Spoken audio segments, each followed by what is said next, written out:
बंगाल के दूसरे चरण में आज वोटिंग चल रही है। लगभग 3.5 से 3.25 घंटे हो चुके हैं वोटिंग चलते हुए। 9:30 बजे तक का आंकड़ा 16% के आसपास का रहा है।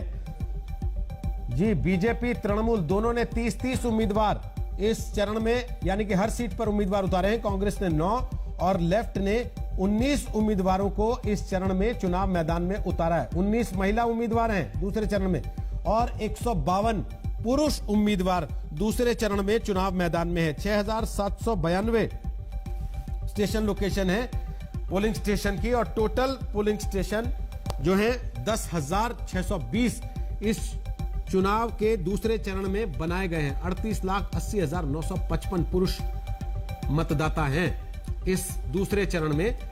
और ये आप तस्वीर देख सकते हैं दूसरे चरण की वोटिंग को लेकर क्या क्या आज बन रही है। तो ग्राफिक के जरिए हम आपको दिखा रहे हैं 7% वोट मिले थे बीजेपी को पिछली बार। यहां पर करोड़पति प्रत्याशी एक ही है। ये देख सकते हैं आप, तृणमूल के 11, बीजेपी के 10, कांग्रेस के 2 और लेफ्ट के 1।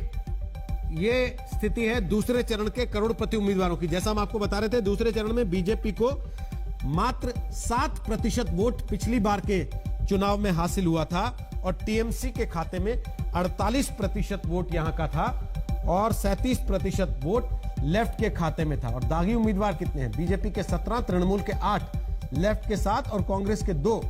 ये दागी उम्मीदवारों की स्थिति है दूसरे चरण की वोटिंग के दौरान पश्चिम बंगाल में, जहां 30 सीटों पर वोट डाला जा रहा है। संजय जी, आपका एक क्विक कमेंट, जल्दी से हम ब्रेक पर जाएं उसके पहले दूसरे चरण की वोटिंग को लेकर।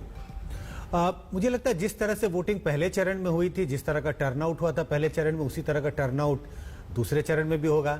सारा का सारा जो फोकस है इस बार नंदीग्राम पर है। नंदीग्राम में भी मुझे लग रहा है टर्नआउट बहुत ज्यादा होने वाला है, क्योंकि जो 2 दिग्गज वहां से चुनाव लड़ रहे हैं, तो कांटे का मुकाबला है। पहले चरण में भी कांटे का मुकाबला था, मुझे लगता है दूसरे चरण में भी कांटे का मुकाबला होने वाला है।